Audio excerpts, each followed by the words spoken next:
friends, I am thankful to the Health Library. आज का topic है भाइयों और बहनों एंकाइलोजिंग स्पॉन्डिलाइटिस। एंकाइलोजिंग स्पॉन्डिलाइटिस ये HLA-B27 के कारण से होता है। इसमें काफी जोड़ों को तकलीफ होती है। मुख्यतः इसमें अंदर सूजन आती है, स्टिफनेस होती है, अकड़ाहट होती है, दर्द रहता है और चलने घूमने में तकलीफ होती है। कमर में, घुटनों में, एंकल में, सारे जोड़ों में तकलीफ होती है। हम इसकी डिटेल में नहीं जाएंगे। दवाइयों की इसमें लिमिटेशन है। आप इसमें क्या कर सकते हैं वो देखेंगे। पहली चीज, आपको खट्टी चीज नहीं खानी है, कोकम, इमली, नींबू। दूसरा, आपको योगा करना, प्राणायाम करना इम्पोर्टेंट है, जिससे ऑक्सीजन फ्लो बढ़ेगा। बहुत इम्पोर्टेंट है कि आप बॉडी में स्टिफनेस न आने दें।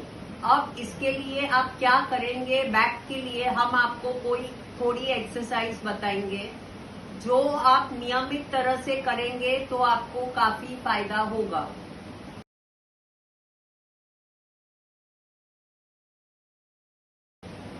कमर के लिए हम आपको कोई एक्सरसाइज बताएंगे। ये ज़बेन मुटा थेरेपी की एक्सरसाइजेज है जो फिजियोथेरेपी, योगा या एक्यूप्रेशर में नहीं है। हमारे अनुभव से इन एक्सरसाइज से काफी फायदा होता है। पहले इन जनरल आपको बता दें कि आपको कोई भी तकलीफ हो, जैसे ये आपको कमर में तकलीफ है, आपको ये क्लॉकवाइज, ये एंटी क्लॉकवाइज घुमाना है।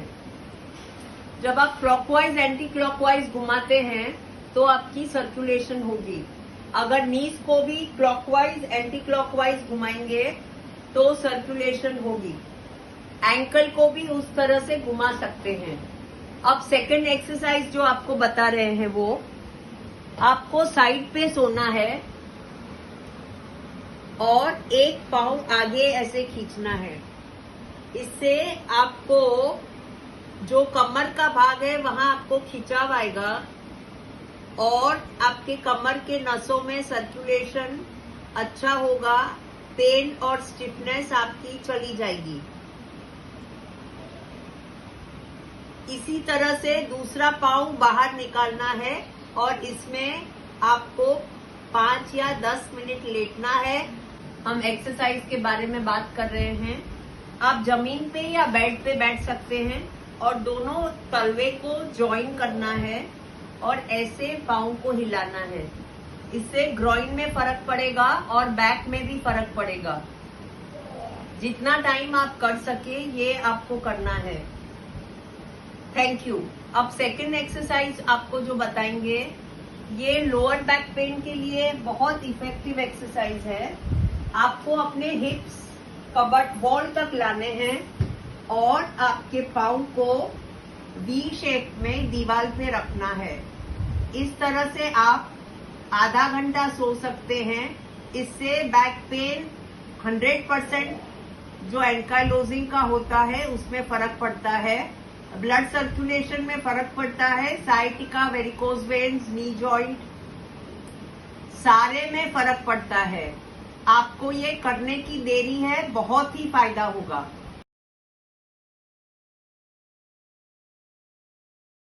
एंकाइलोजिंग स्पॉन्डिलाइटिस की डाइट के लिए आपको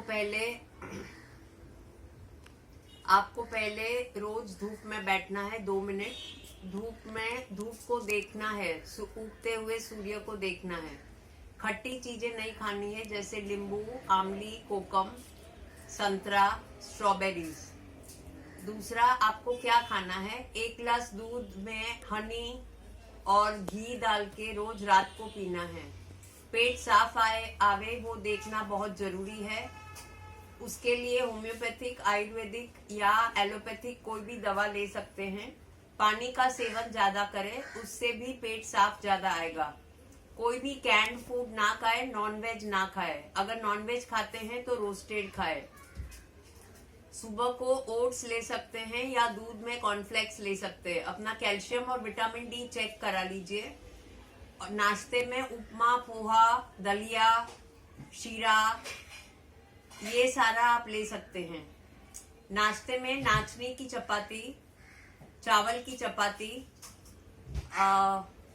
दूसरा आता है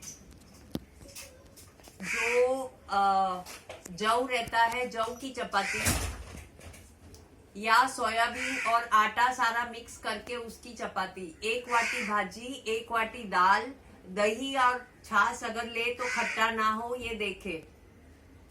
शाम के टाइम पे कुरमुरा ले ले, फ्रूट ले ले, एप्पल, पपैया, चीकू, दाड़म, पाइनएप्पल, ये सारे फ्रूट्स हो जाएंगे। और चाय पिए तो पहले गर्म पानी पी ले, बहुत जरूरी है, या सादा पानी, क्योंकि एसिडिटी ना हो और गैस ना हो आपके पेट में। दूसरा, अगर बार बार भूख लगती है तो थोड़ा थोड़ा गुड़ चना या कुरमुरा खा सकते हैं। बीड़ी, सिगरेट, दारू इसका सेवन ना करें एंकाइलोजिंग स्पॉन्डिलाइटिस में। और रात को आप बिरयानी या अलग अलग टाइप के राइस के ही बने हुए कुछ फूड स्टफ खा सकते हैं।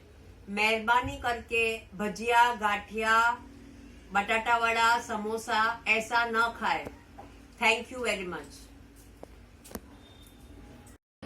Help Talks are daily health related talks held at Health Education Library for People, Mumbai, India.